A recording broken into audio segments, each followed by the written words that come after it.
As you can see, I definitely need a new tire. So I'm going to do a tire change here in real time to show how I do it and also time it to see how long it takes. I only use my hands, no tire levers, because that's how tires are made to work, and it's the safest for the tire, tube, and rim. The trick to getting tires on and off is to be sure to keep both edges of the tire, what are called the beads, in the center of the rim, which is the lowest part of the rim. Sometimes it's called the rim well. Getting the tire beads into the rim well creates slack between the tire and the rim and lets you get the tire up and over the rim when removing it and installing the new tire.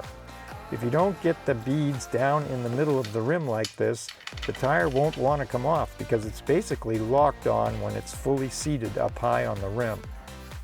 Once the beads are in the middle all around, you'll be able to get the tire off. Grip it with both hands together opposite the valve. Pinch the tire to hold it tight. Roll the tire back towards you with your thumbs underneath on the sidewall.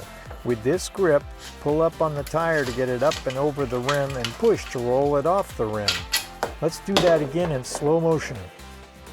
I know you may be perfectly happy using tire levers, and that's fine, but people are always impressed when they see tires changed by hand only, and I wanted to show in detail how I do it in case you want to learn.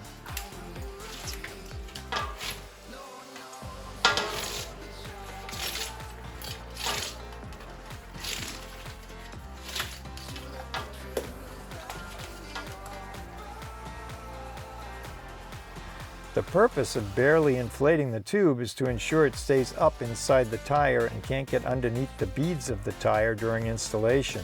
You never want the tube to get beneath the tire beads because it makes the tire very difficult or even impossible to put on, and it could cause a blowout if you do manage to force the tire on. You don't want that.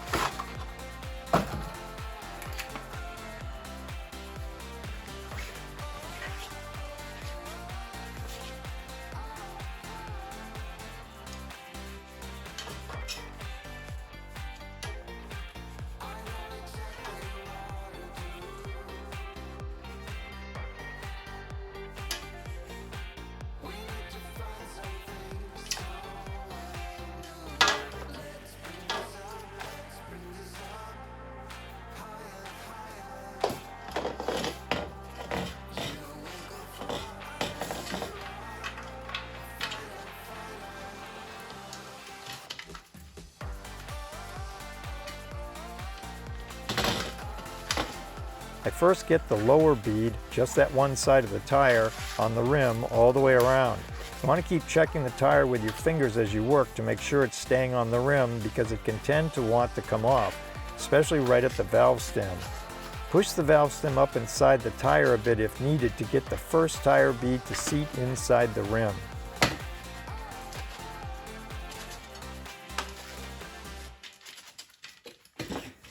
When you have one side of the tire on the rim, you can next push the tube up onto the rim and inside the tire. Depending on how much air is still in the tube, you may have to let a little air out.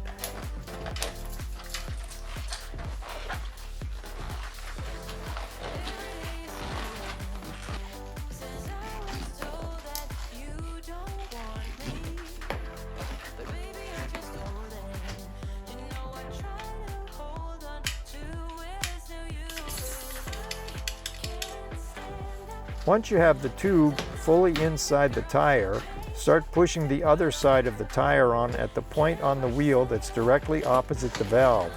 That makes it a little easier to get the last section of tire on, which can be very tight.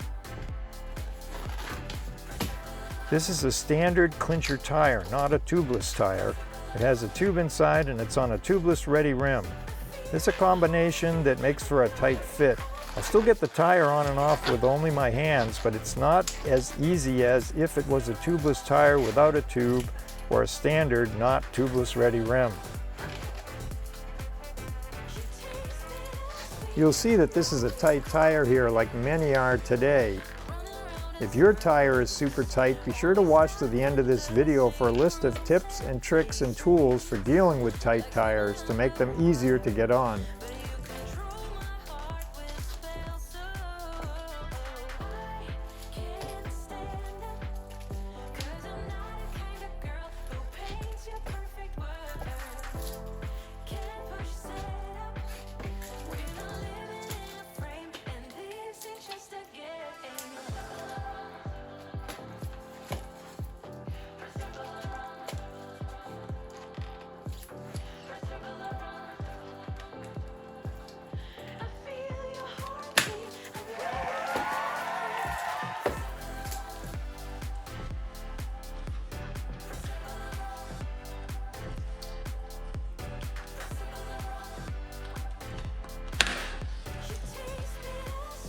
I use the heels of my hand right here to push the last tight part of the tire on. And I only put on maybe an inch, a couple centimeters at a time. Focus right on that point right there where the tire's going in. Then I move a little bit further, a little bit further, a little bit further. The left hand, this is my dominant hand, this is my weaker hand. My left hand just makes sure the tire doesn't come off over here. So it's just a little bit at a time, and I push the heel of my hand, which gives me a lot of pinching and pressure, pushing down and rolling the tire. It's not my thumb as much as it's this part of my hand that pushes the tire on.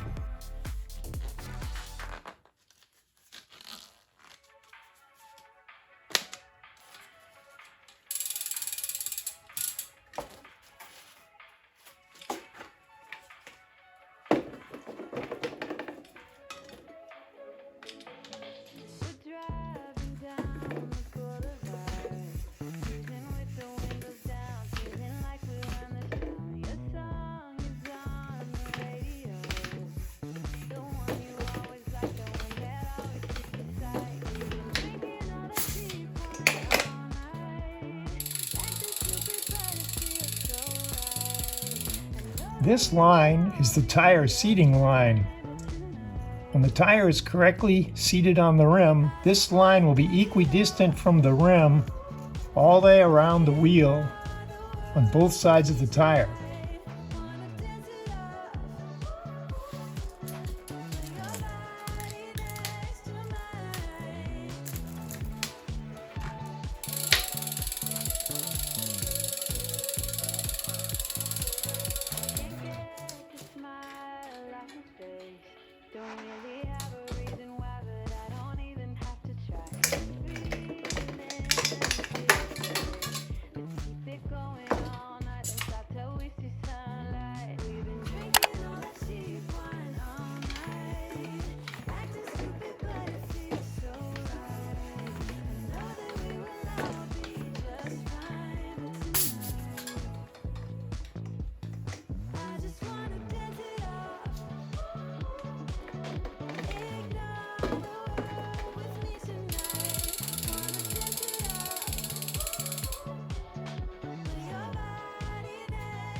Here's a low spot. You can tell it's a low spot because the tire seating line right here is right next to the rim, but then as you go over here, the seating line disappears.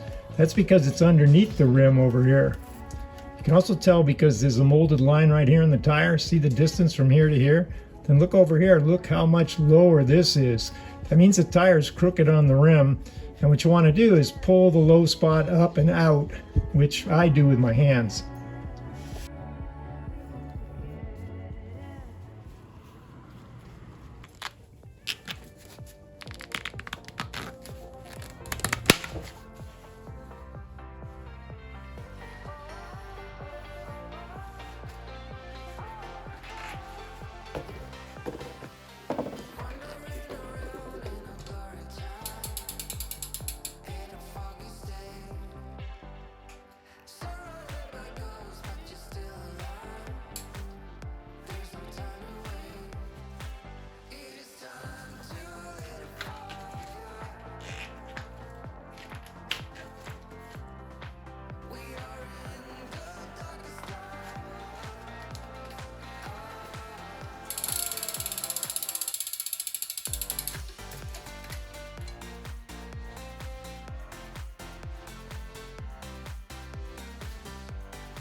Okay, so it took me 8 minutes and 37 seconds to swap tires. Not too bad.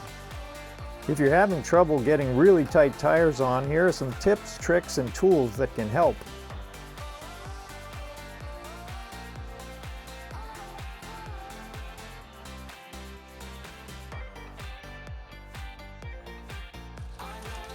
What took the most time was getting the new tire on the rim and seating it, but that's the way it goes with tube tires on tubeless ready rims. It's still pretty fast though.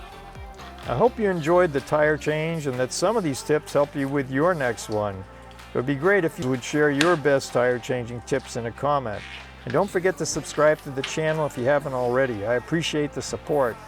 Also, in case you ride tubeless tires, there's a link coming up to another video of mine about a great tire repair kit for them.